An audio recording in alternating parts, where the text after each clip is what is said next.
Dans cette vidéo, je vais te proposer de faire l'expérience de l'impact de ta pensée sur la matière, ou plutôt sur l'eau pour être plus précis. Est-ce que tu as déjà entendu parler de l'expérience du riz? L'expérience du riz, c'est décliné de recherches qui ont été faites par un certain Masaru Emoto, un auteur japonais qui a démontré, du moins qui a essayé de démontrer que la pensée avait un impact sur la matière.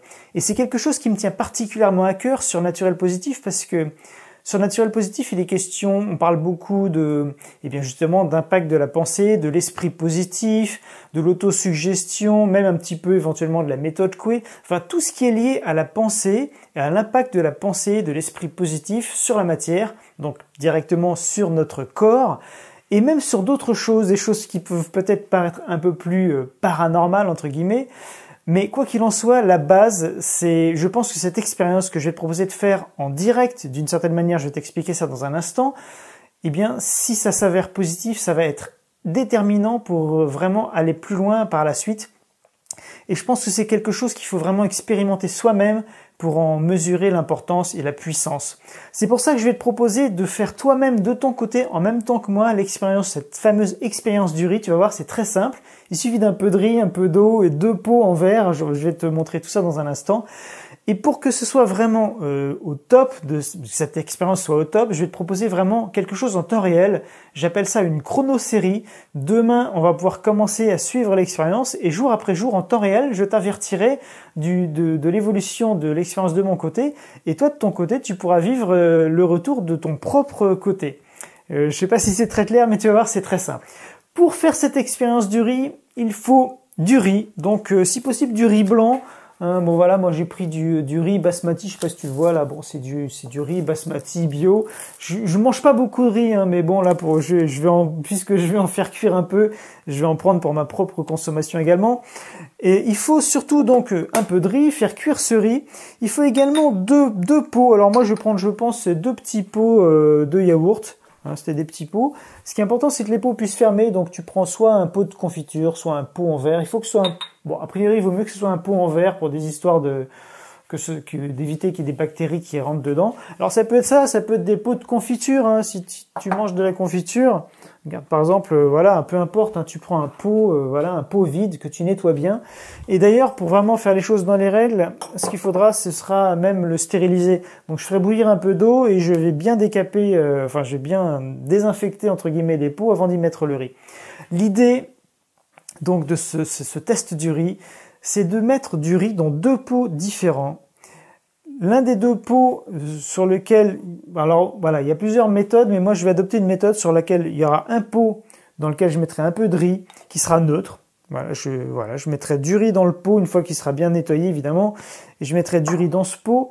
Et un deuxième pot, et c'est là le truc qui va peut-être te paraître incroyable, sur lequel je vais marquer le mot, alors je sais pas encore, je vais peut-être marquer amour ou je t'aime ou même gratitude ou merci, quelque chose de positif.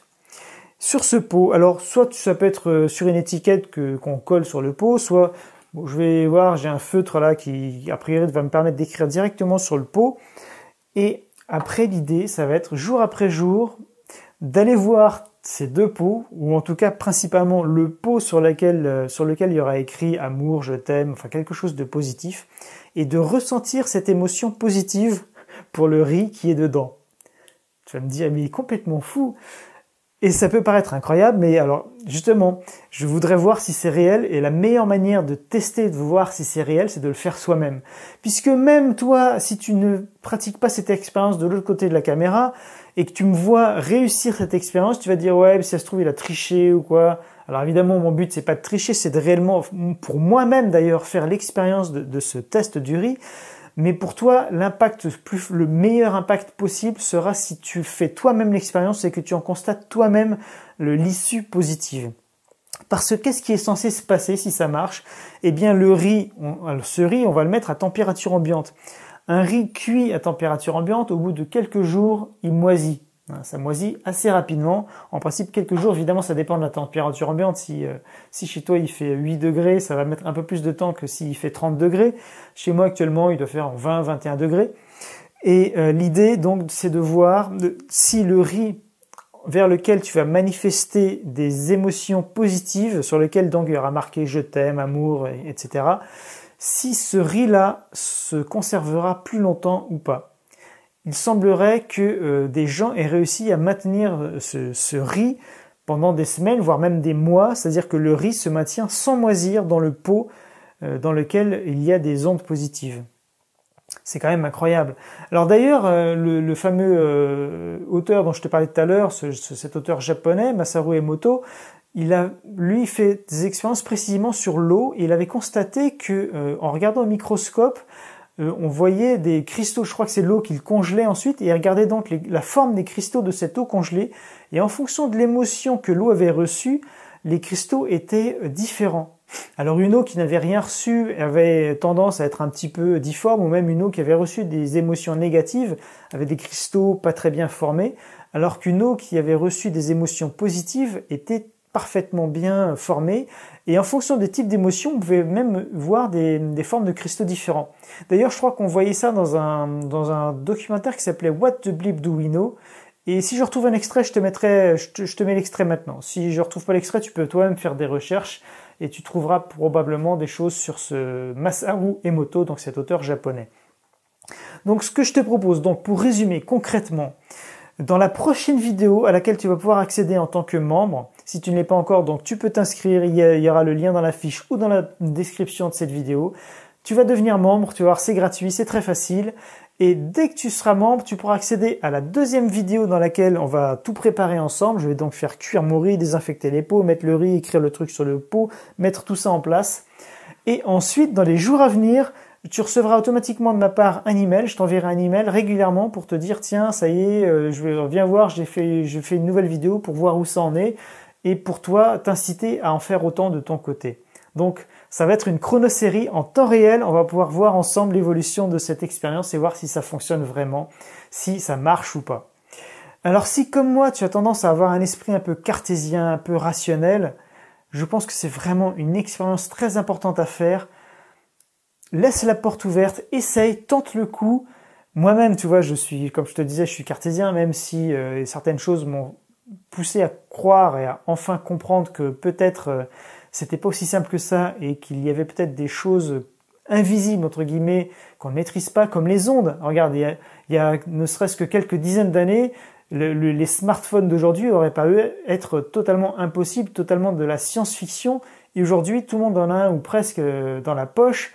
Et ça paraît normal à tout le monde de pouvoir téléphoner avec quelqu'un à l'autre bout de la planète, même en se voyant sur un écran.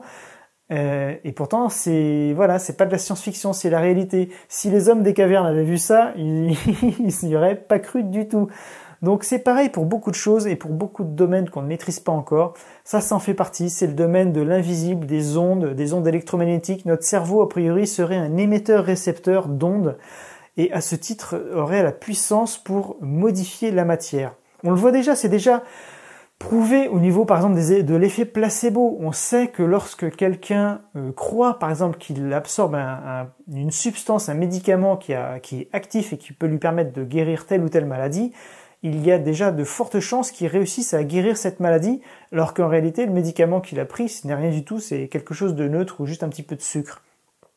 Donc c'est l'illustration directe de la puissance de l'impact de son cerveau sur son corps.